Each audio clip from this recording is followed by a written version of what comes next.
का 3.5 का जो दूसरा सवाल है इसको जरा ध्यान से समझना है और नोट भी करना है। ये सवाल अच्छा भी है, परीक्षा की दृष्टि से आता है। इसमें लिखा है ए और बी के किन मानों के लिए, यानी ए और बी के किन मानों के लिए ए और बी के मान निकालना है इसमें, ना कि एक्स और वाई के। ये थोड़ा सा ध्यान रखना है। निम्नलिखित रैखिक समीकरणों के युग्म के अपरिमित रूप से अनेक हल होंगे, यानी ए और बी के मान निकालिए, फिर बताइए कि जो मान निकला है उनसे इनके अपरिमित हल होंगे कि नहीं होंगे। तो देखना है ए और बी की फाइंड देन वैल्यू कैसे निकालते हैं। उसी प्रकार से इसको समीकरण 1 मानना है और इसको समीकरण 2 मानना है। और समीकरण 1 की a1x plus b1y plus c1 is equal 0 से तुलना करानी है। क्या करानी है? तुलना करानी है किसकी? समीकरण 1 की। किससे? a1x plus b1y plus c1 is equal 0। इस सवाल को बहुत ध्यान से समझना है, थोड़ी सा वो लिखते चलना है। अब देखिए पहला समीकरण क्या है अपना, वो है 2x plus 3y is equal 7। देखिए ये 7 है, इसको इस तरफ भी ला सकते हैं, तो ये हो जाएगा 2x प्लस 3y, 7 इस तरफ आएगा तो -7 इज इक्वल 0। अब इसकी कंपेयर जब हम इससे करेंगे तो x का गुणांक a1, x का गुणांक 2, तो a1 का जो मान है वो 2 हो जाएगा, कॉमा y का गुणांक b1, y का गुणांक यहाँ पर 3, तो जो b1 का मान है वो हो जाएगा 3। c1 का मान सीधा दिया हुआ है -7, तो c1 का मान कितना हो जाएगा? -7। अब इसी प्रकार से हमें जो समीकरण 2 है उसकी भी कंपेयर करानी है। समीकरण 2 की a2x plus b2y plus c2 is equal 0 से तुलना कराने पर, देखिए इसकी भी तुलना करा देनी है। जो समीकरण 2 दिया है उसकी इससे तुलना कर देनी है, तो इसकी तुलना में थोड़ी सा ध्यान रखना है, ध्यान देते जाइएगा तो समझ में आ जाएगा। देखो पहले समीकरण नोट करते हैं हम। a minus B into x plus a plus B into y is equal 3a plus b minus 2। देखो इसको पूरा इस तरफ ले आएंगे तो ये प्लस का जो दिया हुआ है यहाँ पर, ये इस तरफ आएगा तो काय का हो जाएगा? माइनस का, तो ये बनेगा अपना a minus B x plus a plus B y minus 3a plus b minus 2 is equal 0। अब देखो अब इसकी कंपेयर किस तरीके से कराना है, थोड़ा सा ध्यान से समझना है। x का गुणांक a2, x का गुणांक a माइनस बी। तो देखो यहाँ पर जो a2 का मान है a2 इज इक्वल कितना आएगा? a माइनस बी आएगा, क्योंकि x का जो गुणांक है वो a माइनस बी है। तो a2 का मान है a माइनस बी, b2 देखना है आपको, b2 y का गुणांक है, तो y का गुणांक यहाँ पर है a प्लस बी, तो b2 का मान कितना हो जाएगा? b2 is equal a plus b. अब देखना है c2, तो c2 का जो मान यहाँ दिया हुआ है उसको लिख लेना है c2 is equal minus 3a plus b minus 2। देखो तीनों के मान आ गए हैं अपने पास, a2 का, b2 का और c2 का। अब इसके बाद क्या करना है? दोनों को आपस में अपॉन में रख करके बराबर करना है। तो ये हो जाएगा, चूंकि a1 upon a2 is equal b1 upon b2 is equal c1 upon c2। अब देखो इनके मानों को पुट कर देना है यहाँ पर। a1 का मान कितना था? a1 का मान था 2 अपॉन a2 का मान यहीं पर लिखा हुआ है a माइनस बी, ये हो गया इज इक्वल b1 का मान कितना था यहाँ पर देखना है, b1 का मान था 3, तो 3 आ जाएगा। b2 की वैल्यू इतनी है a plus b is equal c1 का मान था कितना? -7, तो यहाँ जाएगा -7 अपॉन c2 का मान है -3a प्लस b माइनस 2। अब देखिए यहाँ से ध्यान देना है कि इन तीनों की वैल्यू भी आपस में सेम नहीं आई है, लेकिन इसमें क्या है कि हमें बीजगुणनखंड जो सूत्र है अपना वो इसलिए नहीं अप्लाई कर रहे हैं क्योंकि वो ये कह रहा है कि ए और बी के किन मानों के लिए, तो ए और बी के मान पता करना है। तो हमें इसके लिए क्या करना पड़ेगा, जो 2/a-b है इसकी सी वाले मान से कंपेयर कर देनी है, और जो 3/a+b है इसकी भी सी वाले से कंपेयर कर देनी है, जिससे हमें दो समीकरण प्राप्त हो जाएंगे और दोनों समीकरणों को आपस में हल करने से ए और बी की वैल्यू निकल आएगी। तो देखिए यहाँ पर हो जाएगा अपना 2/a-b इज इक्वल 7/-3a+b-2। तो देखिए यहाँ से जो a-b है वो एक समीकरण के रूप में तब्दील हो जाएगा। तो देखो माइनस से तो माइनस कैंसिल हो जाएगा, इसका गुणा इसमें हो जाएगा, तो ये हो जाएगा 2 × 3a+b-2 इज इक्वल 7 × a-b। देखो 2 का जब गुणा कराएंगे अंदर तो ये हो जाएगा 3 2 = 6 a + k 2b माइनस आएगा, यहाँ पर माइनस का चिन्ह है, तो -2 2 = 4 इज इक्वल 7a - 7b। अब देखो जो सेम वर्ग हैं उनको एक तरफ कर लेना, तो ये आ जाएगा 6a, 7a को यहाँ लाएंगे तो ये माइनस का आ जाएगा 7a, यहाँ पर है प्लस के 2b, और ये इसको लाएंगे तो ये 7b है, यहाँ आएगा तो प्लस का हो जाएगा 7b और -4 इज इक्वल 0। देखो मैं इसको साफ करके यहाँ पर आपको बताता हूँ आगे किस तरीके से करना है। इसको नोट कर लो, थोड़ा सा ध्यान से जल्दी से नोट कर लो।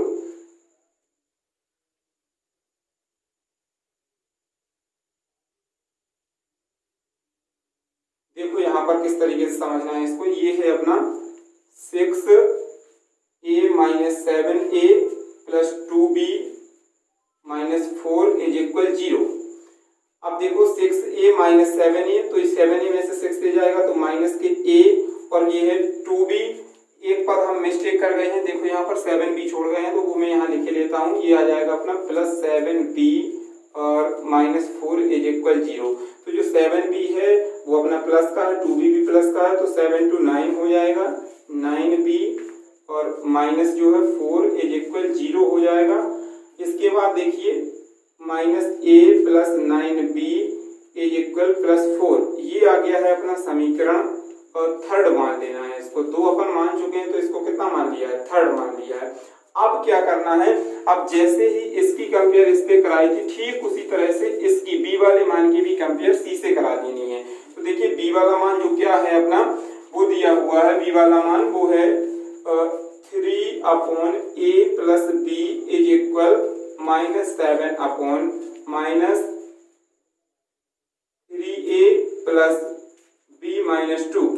तो देखिए इसको कैसे सॉल्व करेंगे, माइनस से माइनस कैंसिल हो जाएगा, इसका मल्टीपल इसमें करा देंगे 3a गुणा के आधार पर, तो ये हो जाएगा 3 ब्रैकेट के अंदर 3a + b-2, और ये हो जाएगा अपना इज इक्वल 7 × a + b।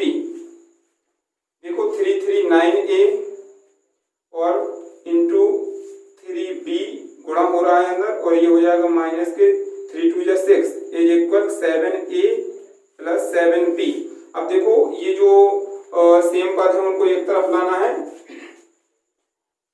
देखिए यहाँ समझ लो इसको थोड़ा सा, ये है अपना 7a इस तरफ आएगा तो ये 9a है, तो यहीं आ जाएगा अपना 7a प्लस का, इस तरफ आएगा तो माइनस का 7a, और इसके बाद जो ये 3b है प्लस का 3b, और ये जो 7b है इसको भी इस तरफ लाना, तो ये आएगा तो माइनस का 7b और माइनस का 6 है इज इक्वल 0 कर देना है।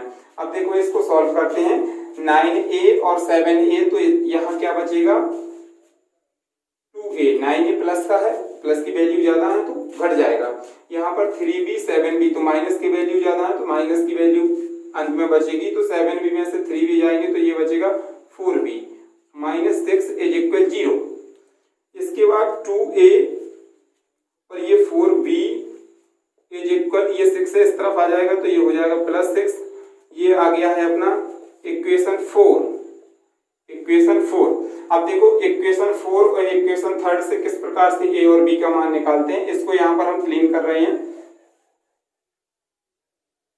देखना है थोड़ी सा ध्यान से, लिखते चलना है। ये सवाल अच्छा है, परीक्षा की दृष्टि से ये प्रश्न बहुत अच्छा है। देखिए इसके बाद आपको जो समीकरण 3 प्राप्त हुआ था, समीकरण 3 व समीकरण 4 से। अब देखिए समीकरण 3 क्या था अपना, वो था माइनस का a plus 9b is equal 4, और दूसरा था अपना माइनस का 2, वो सॉरी माइनस का नहीं है यहाँ पर, प्लस का 2a minus 4b is equal 6। अब इन दोनों को किस तरीके से हल करके इनमें से a और b का मान किस तरीके से निकालना है उसको ध्यान से समझना है आपको। देखो इसको यहाँ पर हम विलोपन या प्रतिस्थापन से भी हल कर सकते हैं, बड़े आसानी से इसका मान निकल आएगा, बजगुणनखंड लगाने की कोई जरूरत नहीं है। देखो ये है अपना 2a, तो इनके गुणांकों को समान किस तरीके से करना है, इसका मल्टीपल इसमें करा देंगे और इसका जो गुणांक है उसका इसमें करा देंगे। तो यहाँ 2 है तो 2 का इसमें करा दो, और इसका यहाँ पर है 1 तो 1 का इसमें करा दो। तो ये हो जाएगा, जब 2 का इसमें होगा तो ये हो जाएगा, यहाँ पर देखना है माइनस 2a प्लस 9 2 जा 18 होता है, तो 18b इज इक्वल 4 2 जा 8। इसके बाद जो दूसरा हो जाएगा अपना वो कितना हो जाएगा, 2 1 जा 2a minus 4b is equal 6। देखो अब क्या है इनमें, ये जो है प्लस की वैल्यू ये माइनस की है, तो ये तो जोड़ने पर कर सकते हैं, ये भी माइनस प्लस है, तो यहाँ पर आपको लिख देना है जोड़ने की प्रोसेस, यानी जोड़ने पर ये कट जाएंगे, किस पर, जोड़ने पर। तो यहाँ से ये कैंसिल हो जाएगा, और ये 4 है ये माइनस का है, ये 18 है, तो 18 में से 4 जाएगा तो 12 बचेगा, 12b इज इक्वल 14, 8 6 ऐड हो जाएगा, 8 6 14 दोनों जुड़ जाएंगे, तो ये हो जाएगा b इज इक्वल 14 अपॉन 12। तो ये 2 से डिवाइड हो जाएगा, 2 7 जा 14 होता है और 2 6 जा 12 होता है, तो ये आ गई है b की वैल्यू जो है वो 7 अपॉन 6।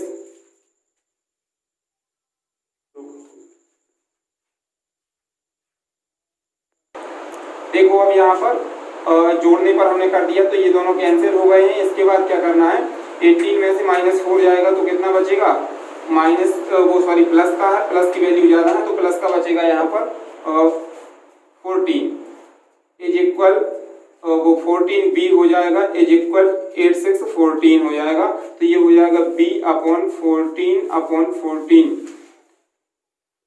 इसकी वैल्यू आ जाएगी 1, कितनी आ जाएगी 1, तो जो b का मान है वो कितना आ गया है, 1 आ गया है। इसके बाद b की वैल्यू इसमें पुट कर दो, समीकरण 3 में या 4 में, दोनों में से किसी में भी पुट कर सकते हो। तो हम लिखे दे रहे हैं b का मान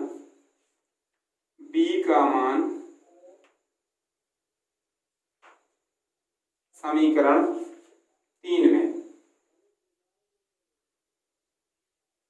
रखने पर, ठीक, समीकरण 3 क्या है, minus a plus 9b is equal 4। देखते चलिएगा, कॉपी में आपने लिखा होगा पहले। तो जो माइनस a है तो माइनस a को जो कहते हो रहने देना है, प्लस 9b की जो वैल्यू है 1 वो पुट कर देनी है इज इक्वल 4। तो ये हो जाएगा माइनस a और 9 बन जाए 9 इज इक्वल 4, इस 9 को इस तरफ ले जाएंगे तो minus a is equal 4 minus 9, minus a is equal 9 में से 4 जाएंगे तो कितना बचेगा, 5 4 9 होता है, तो यहाँ पर आ जाएगा माइनस 5, माइनस से minus cancer, a is equal 5, a की वैल्यू कितनी आ गई है 5 और b की वैल्यू कितनी आ गई है 1। तो वो सवाल पूछ क्या रहा था, a और b के किन मानों के लिए। तो देखिए a के 5 और b का 1, a का मान जो है वो 5 आया है और b का 1 आया है, तो a और b के यानी a बराबर 5 और b बराबर 1 के मानों के लिए जो रैखिक समीकरण के योग में उसके अपरिमित रूप से अनेक हल हो जाएंगे अगर आप a की जगह 5 और b की जगह 1 पुट कर देते हैं। देखो उसी प्रश्नावली का जो दूसरा सवाल है वो देखना है। उसी प्रश्नावली का जो दूसरे नंबर का सवाल है, प्रश्न नंबर दूसरे का दूसरा भाग, ये भी परीक्षा की दृष्टि से बहुत इंपॉर्टेंट भाग है, ये बार बार पूछा जाता है परीक्षा में, तो इसको जरा ध्यान से समझना और नोट करना है। देखो किस तरीके से लिखा हुआ है इसमें, के किस मान के लिए, यानी वो के की वैल्यू पूछ रहा है, के का मान के किस मान के लिए निम्नलिखित रैखिक समीकरणों के युग्म का कोई हल नहीं है। यानी के का मान बताइए जिनके लिए जो ये रैखिक समीकरण है इनके जोड़े का कोई हल ना हो। तो देखो वो मान कैसे निकालेंगे, आपको वही मेथड अप्लाई करना है। इसको समीकरण फर्स्ट मान के, इसको समीकरण सेकंड मान के दोनों की कंपेयर कराना है। तो यहाँ पर लिखना है समीकरण एक की a1x plus b1y plus c1 is equal 0 से तुलना करने पर कंपेयर करा देना है इसकी इससे। तो देखो ये हो जाएगा अपना 3x plus Y is equal 1 है, इस 1 को इस तरफ ले आएंगे तो 3x plus y minus 1 is equal 0। देखो x का गुणांक a1, x का गुणांक 3, तो a1 का जो मान है वो आ जाएगा 3, कॉमा y का गुणांक b1, तो y का गुणांक यहाँ कुछ नहीं तो 1 माना जाएगा, तो b1 का मान आ जाएगा 1। और c1 की वैल्यू कितनी है -3, तो c1 इज इक्वल -1। ठीक है, तीनों के मान प्राप्त हो गए हैं। ठीक इसी प्रकार से समीकरण दो थोड़ा आपको देखने में कठिन लग रहा होगा, बट है नहीं है कठिन, उसको जरा ध्यान से समझना है। देखो ये हो जाएगा समीकरण 2 की a2x plus b2y plus c2 is equal 0 से क्या करा देनी है, कंपेयर करा देनी है। तो ये हो जाएगा से तुलना कराने पर, क्या करने पर, तुलना कराने पर। अब देखिए a2x पहले समीकरण नोट करते हैं हम। ये है अपना ब्रैकेट के अंदर 2k माइनस 1 x प्लस कोष्टक के अंदर k minus 1 y is equal 2k plus 1। देखो समीकरण हमने लिख लिया है। अब आपको क्या देखना है इसमें, x का गुणांक a2, तो यहाँ पर x का गुणांक 2k माइनस 1, यहाँ पर जो y का गुणांक b2 है, तो यहाँ से अलग अलग करके मैं लिखे दे रहा हूँ a2, यानी a2 का मान ये होगा, क्यों होगा, क्योंकि x के गुणांक में यहाँ a2 है, तो x के गुणांक में यहाँ कितना है 2k माइनस 1। ठीक, इसके बाद y के गुणांक में b2, तो यहाँ y के गुणांक में कितना है k माइनस 1, तो y का मान है जो k माइनस 1 हो जाएगा।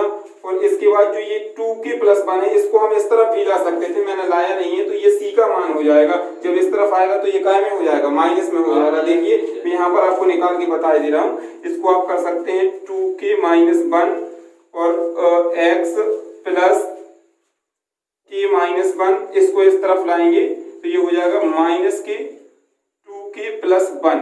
देखो मैंने इसमें लाया नहीं था, मैं यहाँ पर इसमें ला दिया है, तो ये c2 का मान निकलेगा। किसका निकलेगा, c2 का। तो यहाँ हो जाएगा c2 बराबर माइनस 2k माइनस 1।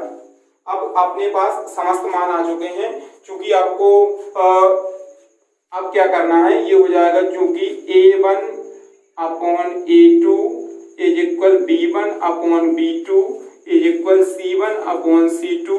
तो देखिए इनके जो वैल्यू है वो पुट कर देनी है यहाँ पर। a1 की वैल्यू कितनी है, a1 की वैल्यू निकली थी 3, तो ये हो जाएगा 3 अपॉन a2 की वैल्यू कितनी आई है 2k प्लस 1, तो ये हो जाएगा ब्रैकेट के अंदर 2k माइनस 1 है, सॉरी माइनस 1 आ जाएगा। तो यहाँ पर जो है b1 की वैल्यू कितनी दी हुई है, b1 की वैल्यू है -1। देखिए ध्यान से b1 की वैल्यू कितनी है -1, तो ये आ जाएगा माइनस नहीं है 1 अकेला है, तो यहाँ आ जाएगा 1। और b2 की वैल्यू है k माइनस 1, तो यहाँ लिखना है आपको k माइनस 1। इसके बाद c1 की वैल्यू कितनी आई थी -1, c2 की वैल्यू कितनी है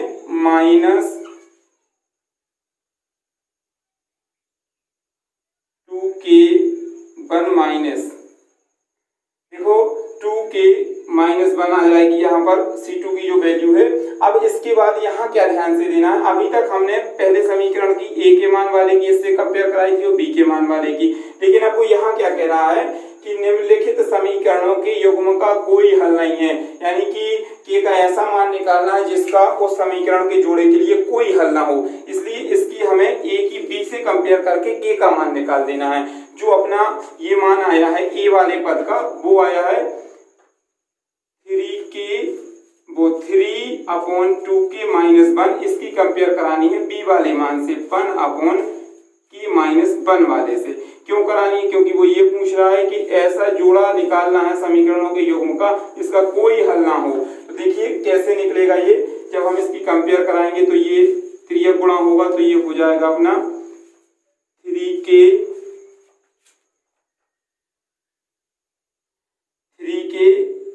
इज इक्वल 2k -1, 2k इस तरफ आएगा, नहीं यहाँ में थोड़ी सा 3k और -3, ये 3 का गुणा k में भी होगा और माइनस में भी होगा, तो 3k और 3 का जब -1 में होगा तो -3 इज इक्वल 2k -1, 1 का किया 2k में 2k, 1 बन जाए 1। अब इसके बाद देखिए 3k, अब ये जो टू के है 2k इस तरफ आएगा तो ये कितना हो जाएगा -2k, क्योंकि यहाँ पर इसकी वैल्यू प्लस की है, इस तरफ आया तो माइनस का, एज इक्वल जो 3 है ये इस तरफ जाएगा तो काय का हो जाएगा प्लस का, और माइनस का 1 यहाँ ऑलरेडी था, तो 3k में से जब 2k कम हो जाएगा तो यहाँ पर बचेगा k, 3 में से जब 1 कम होगा तो यहाँ पर बचेगा 2, यानी k की वैल्यू 2 आ गई है। तो आप यहाँ पर एक लाइन भी लिख सकते हैं कि k के किस मान के लिए, तो k बराबर 2 के लिए जो समीकरणों के योग में है उनका कोई हल नहीं होगा। ये आप लाइन अपने मन से लिख सकते हैं। कौन सी? देखो मैं बोल रहा हूं k बराबर 2 के लिए निम्नलिखित रैखिक समीकरण जो दिया हुआ है, ये रैखिक समीकरण, इसके युग्म का कोई हल नहीं होगा। नोट कर लीजिए आप।